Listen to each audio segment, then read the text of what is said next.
kapag ganong karaming camping sites yung napuntahan namin. Pero ito yung pinaka-paborito ko as of the moment. Dito kami nagstay sa Camp Payapa sa Real, Quezon. Alam nyo ba na nakita ko lang sila sa WeCamp app? And by accident, nakita ko lang tong WeCamp app dahil sasali kami sa Camping with the Chef Part 6. Hindi ko alam kung makikita to ni Joaquin and Marias. Pero thank you sa app na to. Heaven sent para sa ating mga campers. 3 hours nga pala yung travel time from Biñan to Real, Quezon. And I suggest na sa Marilaki po kayo dumaan, lalo pag pauwi na. Inabot kasi kami ng 3 hours. Traffic pa lang yun from Los Baños to SLEX, Calamba.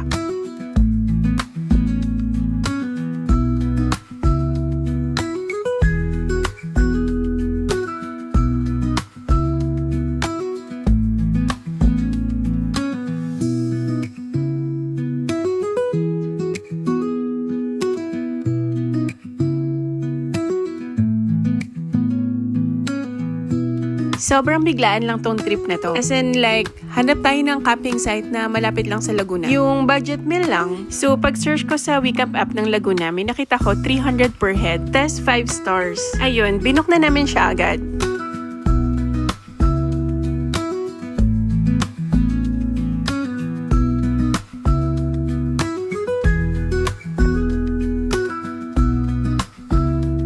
Kagandahan dito is accessible siya to all types of vehicles. And pagpasok pa lang, sobrang laki talaga ng campsite.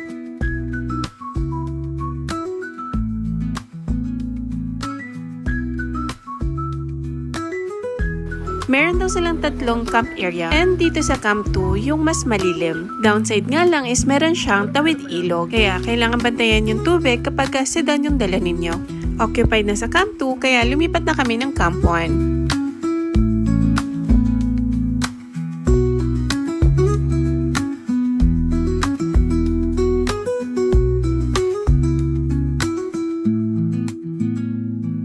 Dito naman sa Camp 1, lesser yung mga puno. Fortunately, nakakita kami ng magandang spot, unahan ng ilog at katapat ng Camp 2.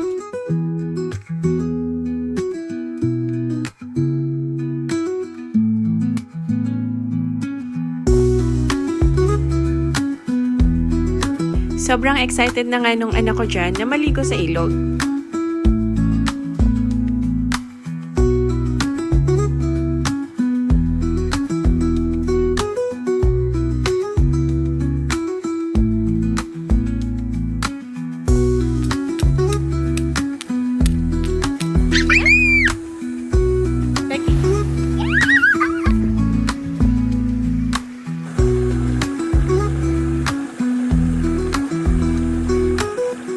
Sobrang laki ng fish pond nila dito guys. Meron sila ditong tilapia at saka hito. Libre yung fishing activity. At kung gusto mo ang ulamin is 180 pesos per kilo yung tilapia. At kung wala ka nang oras mamingwit is pwede naman sila kuya na yung mamingwit para sa'yo.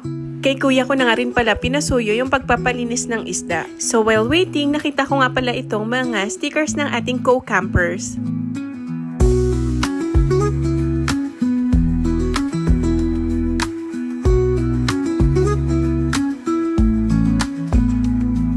Nag-start na nga rin mag-ihaw si husband. Grabe, literal na farm to lunch.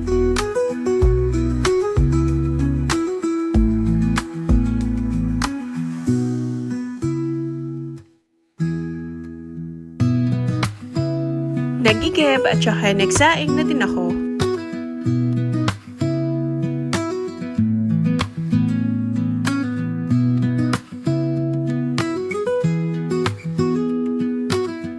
At this moment nga is nakulimlim at saka medyo nakulog-kulog na. Nag-a-anticipate na kami na uulan.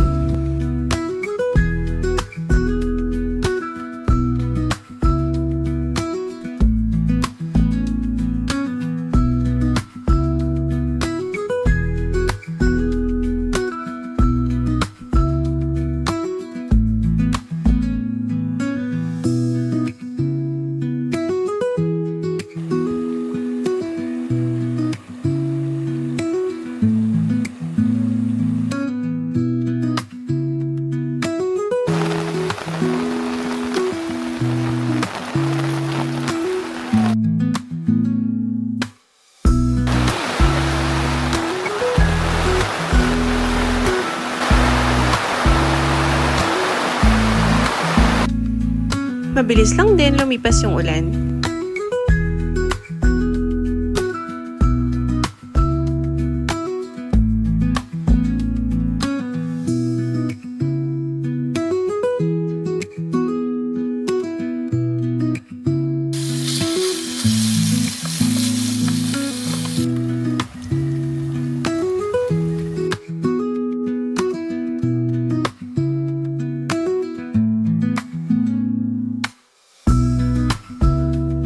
Ang sarap at saka tuloy-tuloy yung tulog namin.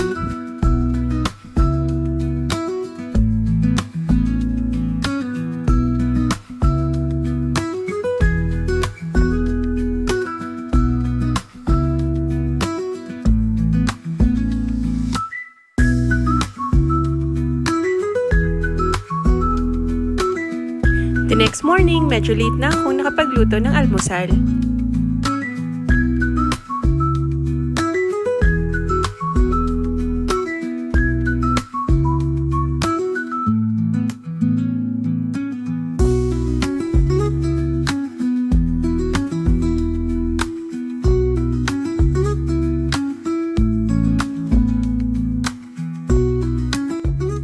After breakfast, inikot na namin yung campsite. Actually, hindi kami aware na meron palang swimming pool sa area. Tinanong lang namin yung may-ari kung nasaan yung papunta ng falls. And sabi niya nga is walang tubig ngayon, pero meron daw silang swimming pool.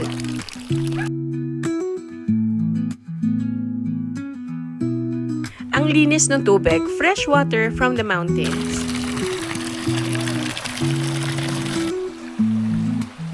Ito rin pala yung view sa tapat ng swimming pool.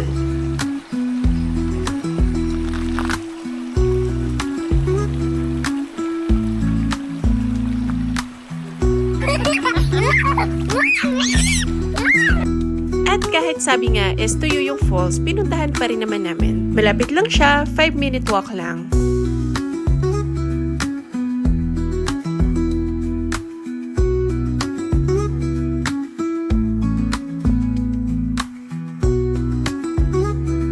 At habang naglalakad nga kami sa falls, natanaw namin itong area na to.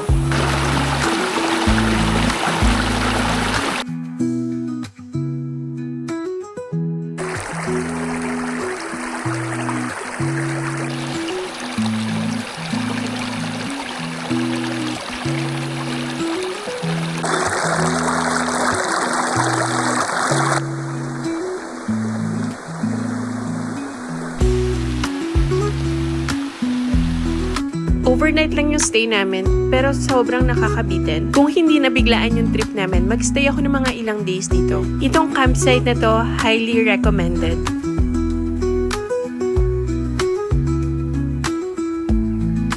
May dalawang stopover nga pala kami pauwi. Una, dito sa Tres Restaurant kung saan kami nag-lunch. Umorder lang kami ng sisig at saka lomi. And yung pinaka-highlight dito is itong buko chop suey. Honestly, kakaiba yung lasa niya. Okay for experience.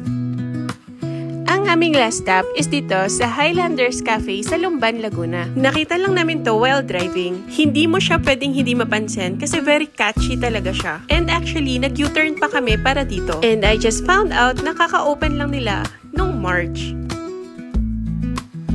Nung nakaraan pa nga, nagre-request ng cake yung anak ko, kaya okay din tong stopover na to.